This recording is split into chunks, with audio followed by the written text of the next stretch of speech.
Hi, my name's Joe. I've been a KISS fan since I was 7 years old. My neighbor let me listen to his Love Gun record, and between the album cover and the music, I was hooked. I, like every other kid on my block, was blown away by the pictures I had seen of them, the music I had heard from them, and the rumors I had heard about them. The blood was real. So was the fire. Gene's tongue was a cow's tongue. They always wore the makeup, and no one ever saw them without it. I remember very clearly being at my grandmother's house one afternoon when she was watching General Hospital. A commercial came on for the new record Kiss Unmasked. I ran straight to my mother and asked if I could get it. She told me, "If you go to camp, when you get back, I'll get it for you." Up until that moment, I had argued and fought every day because I didn't want to go to camp. Boom. There I am, waiting to go to camp. I got on that bus and went, and it sucked. 2 weeks of torture. But when I got home, I got that record. I'm 47 now, and like most of you watching this, I never stopped following the band. I've collected everything KISS I could get my hands on. I've seen the band countless times, met them, gone on the cruises, and for the past 5 years, I've even hosted my own podcast about them. Recently, I was sitting in my room and I was thinking, it'd be really cool to tell my story. And then I thought, it'd be even more cool if I could tell our story about our love for the greatest rock and roll band of all time.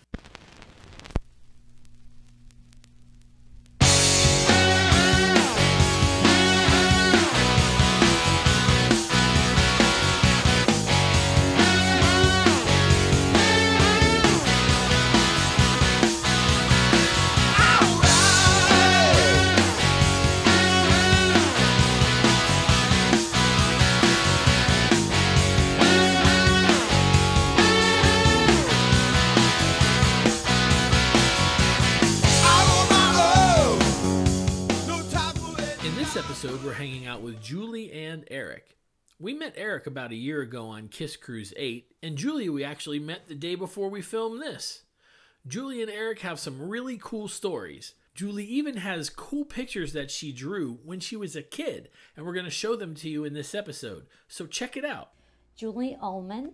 Let me think. What year I became a KISS fan? Probably 1976. Eric Alberty. I'm a podcast Rock City veteran, but my story's a little different. I became, I would say, a hardcore KISS fan really just about 5 years ago. Awesome. Tell us how you discovered the band. My mother and father, my mother actually bought my sister the Destroyer album for Christmas. And when she opened it, I was like, what is that? Who are they? I have to have this. So I quickly stole the album from my sister, started playing it all the time, quickly fell in love with Paul Stanley. Mm-hmm. He was the one, I was like, who is that one? I know that's the one I like. Listened to that album religiously, started drawing pictures of KISS. That was just my band for the rest of my life, So, if you don't mind me asking, how old were you? At the time, I was 12 when I first... 12 years old, 12 years loving old. Paul Stanley. Loving Paul Stanley. So, is Destroyer your favorite album?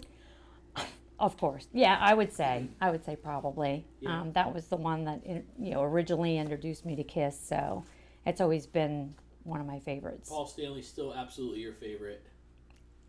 I have his tattoo on my arm. Oh, yeah, that's right. I got his signature tattooed this year. That's awesome. And Eric, how did you discover the band? I hope this isn't repetitive for people who had heard me on, I think it's KISS Cruise about a year ago, right? Where we met and we talked. But I'm 46. Growing up in the 70s in America, you were aware of KISS. You knew who KISS were, especially as they were peaking in 77, 78. I was deathly afraid of Gene Simmons. Any image of Gene Simmons would just make me go run and hide like a little girl. I had siblings who would tease me with KISS posters. I just absolutely hated the imagery of KISS, but I enjoyed some of the music. I remember hearing Dr. Love at a young age. I remember hearing New York Groove on the radio. I remember hearing I Was Made for Loving You, of course, Rock and Roll Night. I liked the music, but the imagery just, it was so strong.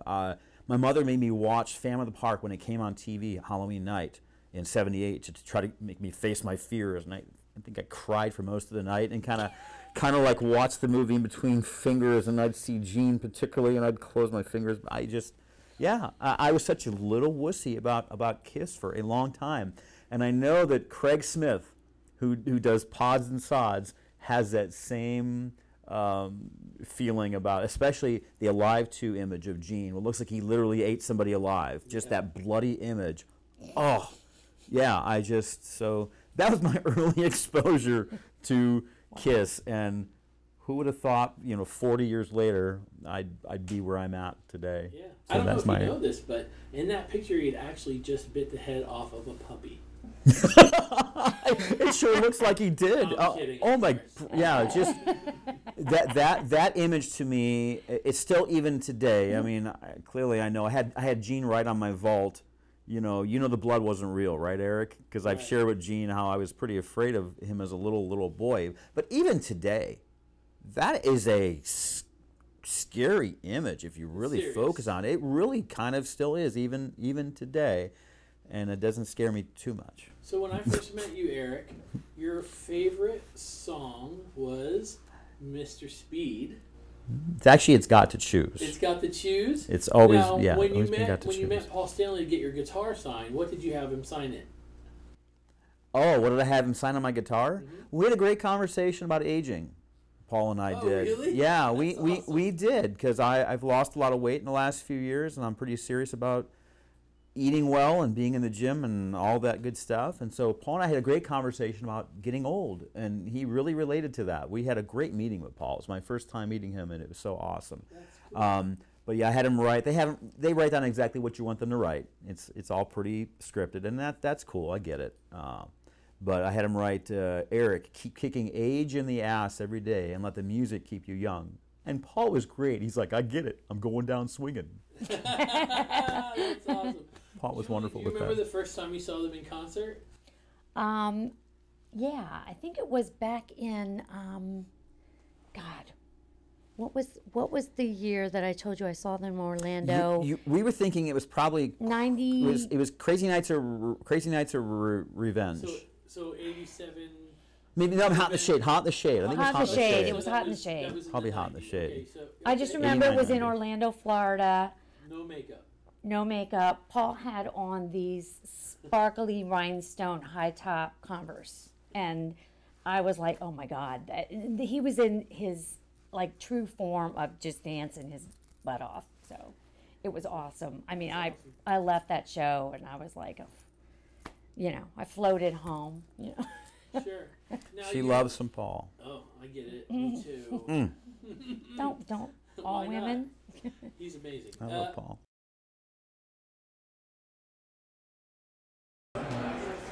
My favorite member's always been Peter. I always thought he had the best voice in the band.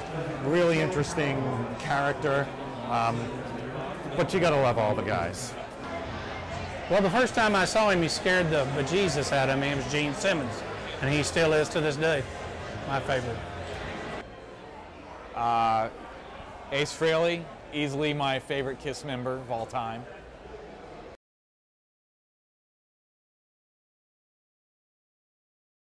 The Kiss Cruise, you feel like you are part of the Kiss elite, the Kiss inner circle. You get to meet the band with pictures. If you have, you could do the meet and greets with Paul and Gene. You have special activities with the band. They do interviews, and you really get the inside scoop of everything that's going on. And the ship is filled with 2,000 fanatical fans with the same passion I have, and I feel right at home there. I mean, really, it is, in terms of a Kiss event, it is the Kiss event. Kiss Cruise, 7, New Orleans. That was the most amazing time because my wife surprised me. She said, "Oh, we're going on a Kiss Cruise." I've been on Kiss Cruise 1, 2, 3, 4, and it was great. And nothing like the KK1. That's amazing. It was all discovery, but for good times, it was KK7 because I finally had my Creatures picture, and that was the first concert I ever saw. So that's the furthest I've ever traveled for KISS. And we went on a boat with KISS. Walking in for my first KISS picture on KK1, my legs went, took a picture. It was not the picture I wanted. So when I exited, I kind of fell on my knees. I cried like a baby of excitement, of sadness and everything. So I had to go back the next year and the next year and the next year just to live that experience. Yes, I've been on 3 KISS cruises, and going this year, looking forward to it. It's a great time. If anybody has a chance to go on it and they have not, absolutely do it. Especially in the past year, that we've known each other, you've really gone for it as far as your favorite band. And I know you'll hear people about this all the time. They'll go, oh, I traveled here, I traveled there, but everywhere I've been, there's Eric. And I love you, man. I love seeing you. It's really cool. I met you on the cruise. It's been awesome. How has this past year changed your life? Yeah. I without getting personal, I've had some life changes in the last, few years. The changes I felt like I needed to make. I spoke about the physical things, and that was certainly a part of that, but more than just that stuff. And KISS has been. They've been a constant for me, for whatever reason. And I know I can certainly verify if Rich Kozak ever listens to this from Mr. Speed, Paul in Mr. Speed. I saw them about 5 years ago, and that band hooked me, and really wanted me to delve into this KISS phenomenon that I kind of bypassed. And I even saw them in '96 for the reunion show. I was a casual fan at that point, but for whatever reason, about 5 or so years ago, seeing Mr. Speed I went home that night and I YouTube KISS till 3 in the morning. And all of a sudden I just could not get enough. So yeah, over the last year, especially since the cruise, I've decided to really commit to my KISS experiences. Partly because I knew it was becoming my happy place, and partly because I knew that this end of the road thing, we knew it was coming before they announced it. We knew that we were on borrowed time with this band, and I feel like I've been kind of playing catch up for the last few years, especially. And yeah, without a doubt, these experiences, one of the great things has been the people I have been able to meet. I haven't had a big social circle for whatever reasons over the years. I grew up in an inner city neighborhood, didn't leave knowing a lot of people, in jail, dead, whatever, left college not having a lot of strong connections. So for whatever reason, I just kind of drifted through life and got married and didn't have these strong connections. And the KISS community, the KISS Army, has been so huge for me in terms of just networking with awesome people like Joe and Karen and amazing people from the States and from around the world by going on the cruise. It's meant the world to me. And, to meet this wonderful person right here I'm sitting next to, Julie, on this past KISS cruise was something completely unexpected and wonderful. And so, yeah, I am enjoying the ride big time. Okay. So I have one more question before we get to Julie. Mm-hmm. Let's talk about the girls. Yes. Your girls. Yes. Who I love. They support their father's KISS love. And I've seen them, I met them on the cruise, but then I ran into them at the vault, and they were just they helped me tease you. And of course, we're going to tell the story about walking out on Ace and not getting her tattoo, and we'll get there. But your girls, they love KISS. Yes, I have 18 and 15-year-old daughters. Hi, Allison, 18, and Caitlin, who's 15. And yeah, I took Allison to see that Mr. Speed tribute band 5 years ago. That was just she and I that night. And then eventually that summer, we all 4 went and saw the band and proceeded to follow them around quite a bit and really kind of started to bond over KISS. We would watch Kissologies in the basement and really it was just a wonderful experience for us. My life has changed, but I can tell you what has not changed is my daughters love KISS. We have second row seats for Columbus, Ohio in March. We're very, very excited about seeing them together. So yeah, my daughters and I, we really had this very, very cool connection over music, and especially with KISS. And thank you so much for asking about them, Joe. Yeah, they've been very, very supportive through some challenges and some transition and some change. KISS has still been a constant for us. Absolutely. You know, so they've been awesome. Julie, so we're going back to 12 years old for you, you know, which was just 10 years ago. So give or take. So you've been a diehard, like you saw Destroyer, you started listening to it, you never stopped loving KISS. Never stopped loving KISS. I mean, there were a couple of years in there where I kind of took some time off, but I still loved KISS when KISS wasn't cool. So, you know, even through that teasing, oh, you still like KISS? And I'd be like, yeah, I kind of had to be a closet KISS fan for a few years there. But, you know, when the computer age came about, it was like always my passwords were always Paul Stanley, KISS, but, you know. So, you know, they were always kind of there in the back of my mind, and, you know. I have a friend that has to change his password now after watching this. Uh-oh. Yeah. And me. Yeah. Kind of have to switch them up every now and then. I don't get to use the same stuff anymore. Right.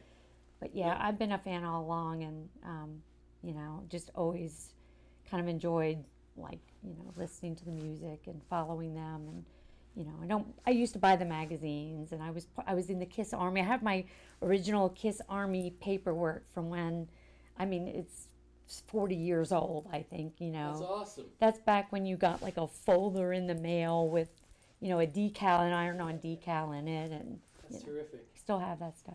She showed me that, as well as the drawings that she mentioned. Yeah. She has them, pristine, no wrinkles. When you were a kid. Yeah. Yeah. Oh my God, that's awesome.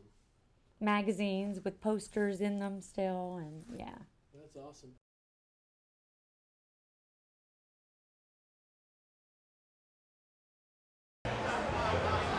My personal favorite memory was the first time actually meeting Paul and Gene in '95 at the KISS conventions. I was from here maybe to that camera from them. Got to talk with them for about a half hour. Wonderful. I guess it would actually have to be meeting Bruce and Eric. I met them both at Cincinnati and KISS, and Cincinnati and in Indianapolis at KISS Expos. And you know, they're real good guys. They're just like the rest of us. You know, they're not larger than life, but still like to believe they are. Ooh, oh, that one's hard. One of my best KISS memories that's a very unique one to this was when I met Paul Stanley when I was like 6th or 7th grade, something like that. I was little, I was about this big, so I was in 6th or 7th grade. And we were in a kind of away from everything area. It was a meet and greet at this old music store, Mars Music, and we found out the hall that they were going to bring him in through. So security was bringing him in, and everybody's like, oh, move along, and he wasn't talking to anyone. But I was the only little kid in there. I was tiny. I was in 7th grade, and he stops directly at me and like puts his arm on my shoulder. He said, "This is a fan," and he talked to me for a second. No one else in the hall. And Paul's just like, "Hey, how you doing, little guy? You having a good time?" and all this. I couldn't even speak. You know, it's Paul. And so he was excited. He talked to me for a second. Then he kind of went along his way. And then when we went in there to meet him, for all the photos, everyone's doing the awkward like lean over the table photo, as we all know. He like pulls me around the table. He's like, "We're getting a good one." He's like hugging me and everything. I'd love to find that. If I find that picture, I'll send it to you guys. So we're coming to the end. KISS is going to every person does that little tear thing. You notice that? It's yeah. pretty funny. Yeah. The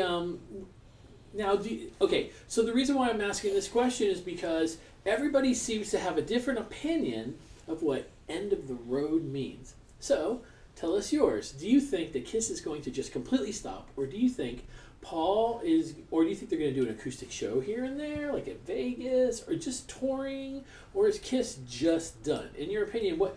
And also tell us what you hope. You want to go first? No, I want you to go first. I need to think. Do you think this is it? Do you think they're going to hang up their boots and? Maybe this is the last time we see them in makeup with the big, you know, with the pyrotechnics and the lighting and maybe the big show. That might be it.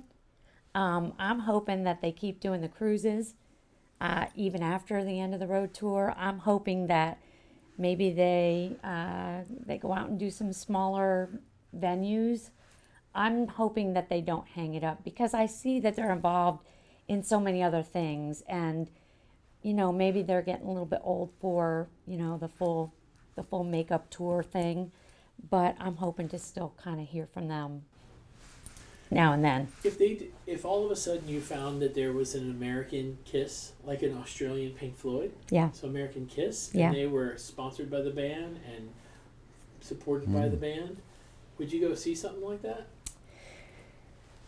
I might go see it, but to me it won't be Kiss.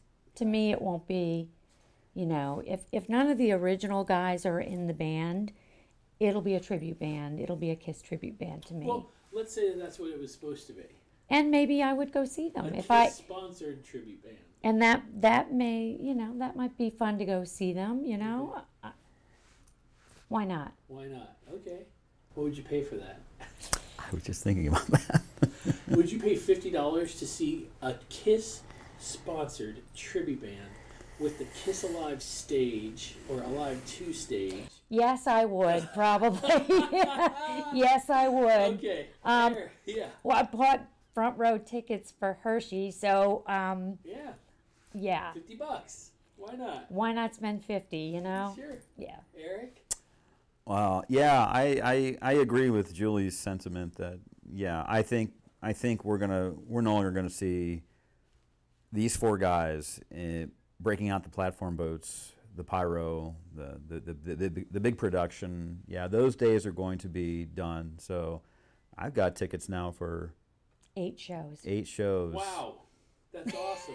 You're making sure you get it all in. I am. Like I said, I still feel like I'm playing catch up. And, I think we have those fans out there that exist in the KISS Army who kind of are the chest puffers. And I first saw the band in 1975, and I've seen them 100 times. And I know I can't compete with those guys. And I'm good with that. But again, I'm just enjoying the ride while the ride's still operating.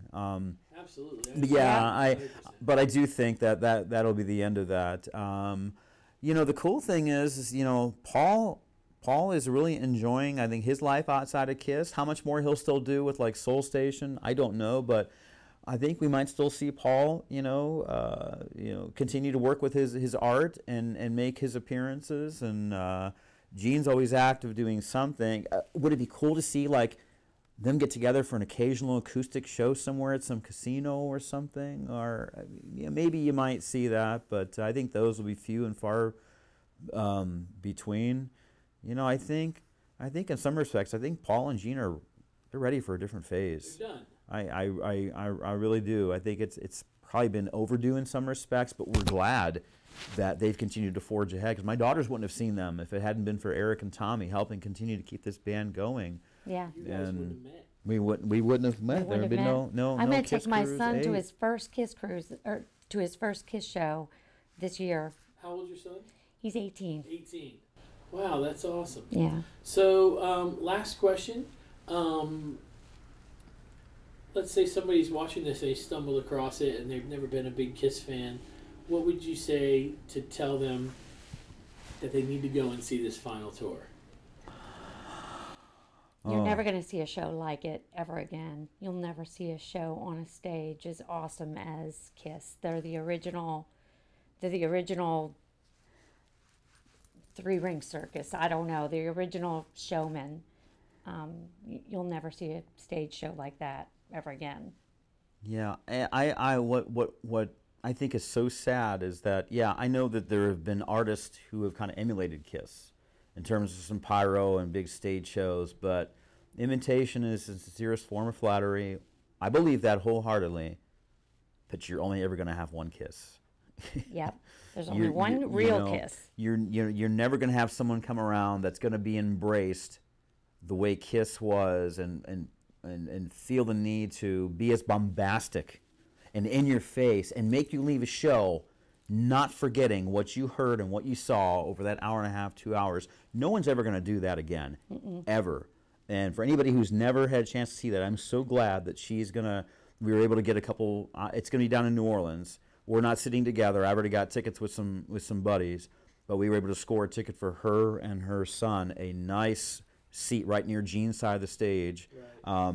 He's never seen Kiss, and I said to her, I said, my hope, because I'd love to sit by her, but no, I'm going to sit with my buddies, and I want her to sit with her son. My hope is that they leave that show with the same kind of bonding experience that I've had with my daughters, because I'd like to believe that's going to stay with us for a long time ahead, and we're always going to have that connection with my girls is through Kiss. And so maybe that turns into something with her and her son. That's my biggest hope for someone who's never seen the band before, is that happens with Corey and Julie. Yeah. Awesome.